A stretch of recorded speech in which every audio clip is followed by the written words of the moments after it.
I was always an athlete as a kid, growing up on the Jersey Shore. What kind of sports? Basketball and football were my thing. Okay. And then I got hit by a car when I was like a young athlete, like 8 years old, 9 years old. I mean, you could find me, on the ice, or you could find me, on a football field. And I was like in my brain, and I pretty much achieved everything I've ever set myself to. At 12, I was going to play defensive end for the Giants or the Jets. And then I walked out in front of the car, and it hit my right knee. My face bounced off the hood, and I flew 42 feet from the point of impact. Now, I'm 62 today. 12, that was 50 years ago. There was no such thing as rehabilitation, unless you were Joe Namath, Willis Reed. Sure. And I actually got to that doctor who worked on Reed and Namath, and I begged my mom to take me up there, because not to tell me I couldn't play football or hockey. That was pretty devastating for me as a 12-year-old.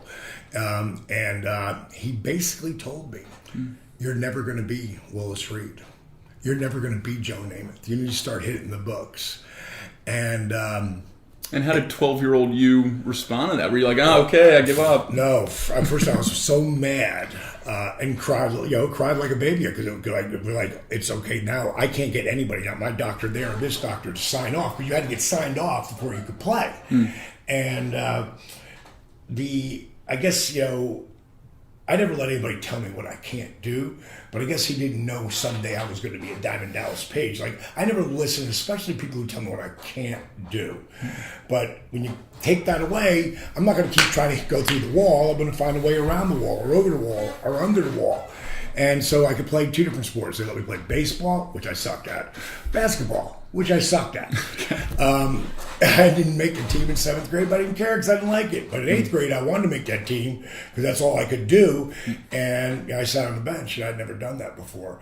And that summer is when I learned that work ethic equals results. I went down that park. I played 7 days a week, 5, 6, 7 hours a day. The great thing, the reason I didn't take baseball, because you really couldn't, if you didn't have someone to throw with, you can't have the guys to play and stickball and stuff, but basketball you can play all by yourself. Yeah. You can shoot layups and hooks and foul shots and ball drills, and I got pretty good. I became a pretty good baller, and one of the top guys in all the Jersey Shore. So it was. So you're from Jersey? I'm from Jersey. Okay. In my home county area, Jersey Shore. Myself, another very famous wrestler, Bam Bam Bigelow, comes from there. Yeah. John Bon Jovi, Bruce Springsteen, Jack Nicholson, and Danny DeVito. Man. Are all from that. And that's just the guys I know about. There's a lot of, there's so many people from Jersey, but that's like the area that we came from. Wow. And so I'd seen guys from my area do really big things. So, it didn't limit me. It showed me that you could do whatever you want to do. So I tried to wrestle when I was 22, but it didn't work out for me, because the third match I had, which I was horrible, same knee to hit by the car. I'd gone over the top rope and really tweaked that knee. And the thing I've been doing the whole time was in the nightclub business. I've been since I was bar back, bouncer, runner, bartender, and I never ran any place. And I got my first opportunity to run in South Orange, New Jersey, to run a place at a rock and roll band downstairs. We did it 3 nights a week, and it was a restaurant upstairs. Were you playing? No. Oh, okay. You're running. Being the guy. Gotcha. And that back then I got lost in the booze, the broads, and the party. And the dream left. Like, I didn't go back to it. And we're talking about 78, 79, 80. Okay. By the time 82 came around, wrestling was getting red hot. Especially in the New York metropolitan area, New Jersey and Connecticut, red hot. It was back, the SWFF now was expanding and taking all of these smaller leagues. There was wrestling leagues here in Georgia, Charlotte, Florida, Kansas City, Portland. They were everywhere. But Vince was taking all the top guys and really making this the World Wrestling Federation. And I was so mad at myself that I did not take. That's a dream. That I let something pushed me off, that vision. And I stopped watching wrestling. That's how, much it bothered me. And then one day I was flipping the channels and I see Gorilla Monsoon. And there's this guy with the boa and the shades and the do-rag. And it's Jesse Ventura. And I'm like, who the hell is this guy? He is so cool. And the first match that came through the curtain, a guy had a bag over his shoulder, a Fu Manchu, long hair. I'm like, who is this guy? It was Jake Snake Roberts. And I got sucked back in. That actual Halloween, I got dressed up as Jesse that year. Nice. And then I would go on to run a huge club down in Fort Myers. And you probably hold about 800 people. We put 1,000, 1,200 people in there. And I was in the back of my office, and I had a camera at the front door, and I saw a guy walk in, looked like Jake. So I didn't try to go through the club. I went all the way around, and I said to the girl, Judy, did someone walk in looking like Jake the Snake Roberts? She's like, I think it is. Everybody thinks it's him. So I go running in, and you see him, and I slow down because I want to be cool, chilling out. And I walked up to him. I said, hey, man. I said, you Jake Snake Roberts? Who wants to know? I said, the guy who runs this place. He goes, yes, I am. I said, well, we drinking. And that's how I met Jake. And any guy who came in from any of the boys, like next thing you know, $1 Million Man, Ted DiBiase's there, or the Bushwhackers, or Shawn Michaels, all those guys. Miami's here, Tampa's here. It's 300 miles. Fort Myers is right over here, 140 miles over. Yeah. So you're right in the middle. So they found out that this guy never charged anybody for booze, so they all started coming. Yeah. And that's how I started to get the really meal out of the guys. And then one night I was just in the club collecting the drawers. You know how you collect the register drawers. And they were playing a video. It was after closing, and it was, you're probably too young for this, but it was called Girls Just Want to Have Fun. It was a Cyndi Lauper video. I know that song, sure. Okay, so in that was Captain Lou Albano and Nikolai and a couple of the boys. And I'm looking at that. And I'm just speaking out loud to myself. And I was like, man, rock and wrestling, I should have been a part of that. And I grabbed my drawer and I brought it to the back, and all the other bartenders are coming back to my office. There's about 9 of us. And Smokey came up to me and he's like, Paige J. He's like, what do you mean, rock and wrestling? You should have been a part of that. He's like, what are you talking about? And I said, well, I tried it when I was a kid. He's like, really? And at the time I'm 31, so this is 9 years ago. Wow. And he says, what was your name?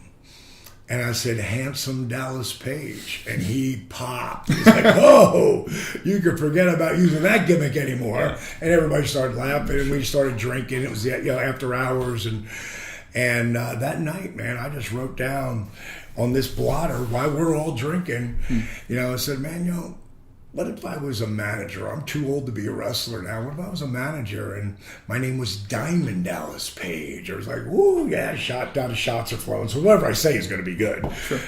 And then I come up with Jimmy Hart has the Hart Foundation. I have the Diamond Exchange. And, all these, there's a lot of women in wrestling, but none of them are really that hot, but Miss Elizabeth, she's girl next door, beautiful. I said, what if I had Diamond Dolls, and they were all like stripper hot. They were like, ooh, that'll be a stretch. And, just playing. I'm just writing Diamond Dolls, writing, Diamond Exchange. And as it would turn out, about a week later, they would do a story on the guy behind the voice. In my nightclubs, I would always do my own commercials. Cool. Because I'd be the guy up on stage. Yeah. I would be the guy that did the contests. I would greet people. I'd get in the DJ booth. I'd spin a couple rock and roll tunes, but mainly I was there to get the crowd going and pumped up and, dance party music.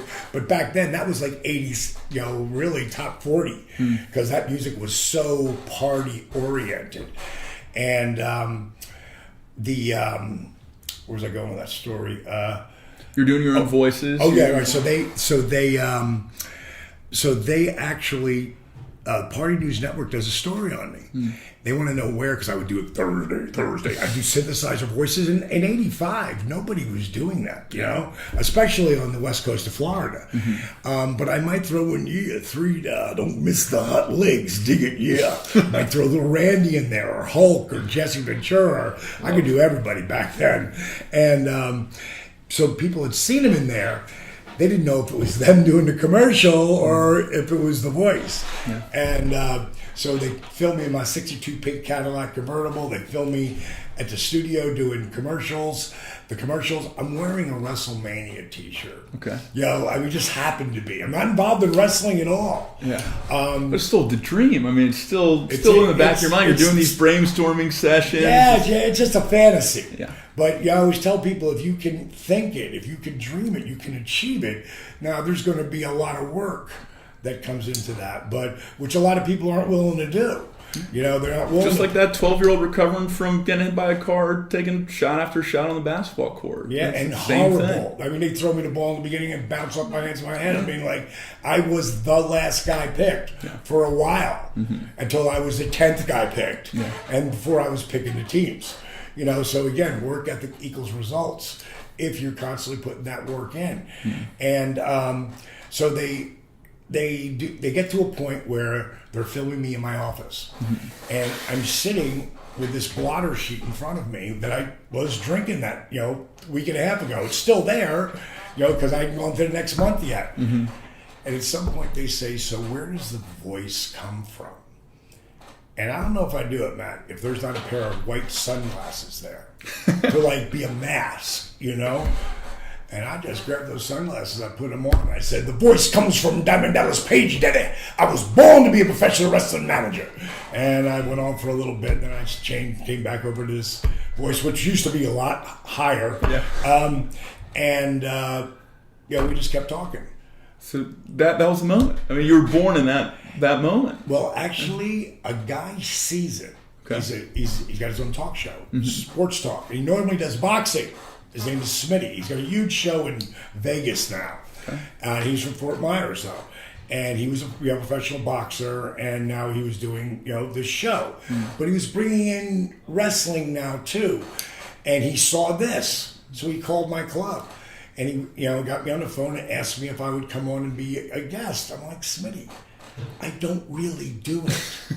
It's just in my head." Yeah. He goes, "Yeah, man, I'm going to have Captain Lou Albano on the show. Like, what's the odds of that?" And I said, "Wait a minute. Do I get to talk to Captain Lou Albano?" He's like, "I want you on the show. Like, you're my resident professional." I'm like, "I'm in." So I do it, not knowing, I'm making everything up as it goes along, I always tell people, fake it till you make it. But you just can't keep faking it. You got to keep putting the work in all the way through. And I did the thing with Captain Lou, and then I did another one with Sergeant Slaughter. And Smitty says to me after that show, he's like, you got to do something with this Diamond Dallas Page thing. I'm like, "Do what, bro?" I'm not working for any of I'm not working for WWE. I'm not doing it anywhere. He goes, "I don't know. Use your imagination. You're good at that." He said, "Make up a tape. I got this friend of mine named Rob Russin, who used to be a boxing promoter, is now working for the AWA, which was up in like the Minnesota, Green Bay, Chicago, Detroit area." And he said, send him a tape. So I made up 3 wrestlers, and on my DDP Yoga Now site, or it's my app, I've got Motivational Mondays. It's one of the things that help people stay on the program. Like, I have the video footage of that Party News Network, and the next week I'm throwing the video footage of these interviews I put together, and I created 3 different wrestlers. One was Rock Hard Rick. One was Big Bad John, and the other was Ted E. Bear, and he was a midget. and I put a bunch of the Diamond Dolls into it, and we made these videos, and I made them like it was real, and sent them to the AWA. And 2 weeks later, they called me. Like, I was like shocked, but I didn't act like that, right. But I was like, "Oh my God!" They actually called. And they said, "We want to bring you and your guys in for a tryout. But we have one question. We like your shtick. We've showed it around. no one's ever heard of you. Where are you guys working at? Well, that's where I had to go, like, none of those guys can wrestle, Rob. He's like, what? Like, why would you send a tape? I'm like, dude, it's like a secret society back in the 80s. You didn't know how to get in. They didn't do tryouts and stuff. They didn't do that. Don't call us, we'll call you. But a guy named Paul E. Dangerously, who today is Paul Heyman in WWF, one of the biggest stars there, is a still character manager, and he helps that get that opponent, whoever he's managing, get them over more instead of them just talking about themselves. He's great at that. But he left there and he went to Charlotte, which is where the NWA was, and he left a huge void there. So they called me back up and said, bring some of those crazy clothes you wear and some of those beautiful women, and we'll give you a tryout. It's go time. And that's how I got in as a manager. Okay. And then Dusty Rhodes would come into Florida Championship Wrestling to try to re-pop that territory. And he took me under his wing, and I became a color commentator. And then Dusty eventually, AWA went away. Florida Championship Wrestling went away. I literally thought the dream was over. Yeah. But I kept my relationship with Dusty, like, super strong. I always tell people, it's not about who you know or who knows you. It's about who's willing to say they know you. Who's willing to put their name on the line for you. And that's what Dusty did for me when he came in from WWE. At the time he was doing a polka dotted gimmick into WCW. And when he came in, he brought me in as a manager there. And I did that for about 5 months. Let's pause right there. So you're in the system now. You're in professional wrestling. You're where you want to be. Well, yeah, WWF or WCW, either one. Ted Turner or Vince McMahon. Gotcha. And so one of the big things we preach in Brawl for a Cause is that everyone's on their own hero's journey. And, absolutely. And there's this death and rebirth kind of moment before you embark on that journey, before you depart your comfort zone, all the things that you're used to. And it sounds like you did that in that moment. You had been managing clubs for almost a decade. I left that for this dream of no guarantee of days.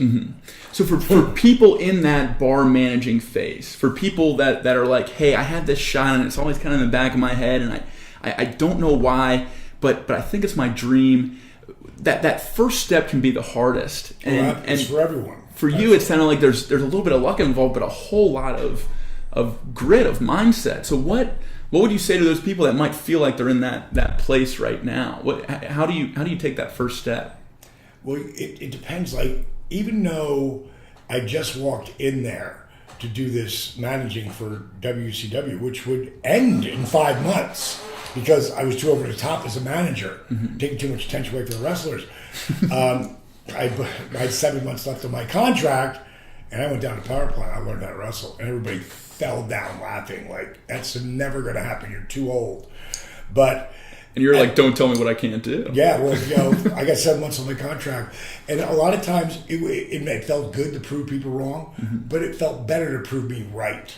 But going back to what you asked me, like, you have to realize all the work I put in. I just didn't get a shot to go to Ted Turner's WCW and quit my job. I worked for 3.5 years for nothing. Yeah. I put probably, I don't know, at that time, which is a lot of money to me, $20,000, $30,000 into Diamond Dallas Page. Didn't make any money. I kept putting money into it. It's like DDP Yoga. I had $548,000 in this company before I took a dime. 8 years overnight success. Yeah. It's like, that's the part people don't realize. It's like when you hear, oh my God, like when wrestling, when I finally hit it, like huge in 97, I went from this part of the card to this part. But everybody was like, God, you came out of nowhere. Like, yeah, it took me 6 years to get here. You just weren't watching. Yeah. It's like I had dinner, and he got it relatively early. But I had dinner with Travis Tritt last night. Are you a country fan? Yeah. I mean, he's a legend. I mean, don't get any bigger. 90s, he was Garth, bringing Alan Jackson, bringing Travis Tritt. I mean, as big as you got. And he had to parent himself, and he had 10 years in still. Even though he was a kid, when he hit 24, he still had 10 years, 10 years of really playing anywhere he could that give him a dollar, you know, and getting that, you know, that work. And a lot of people are afraid to put the work in. So if you get that, then you got to go all in.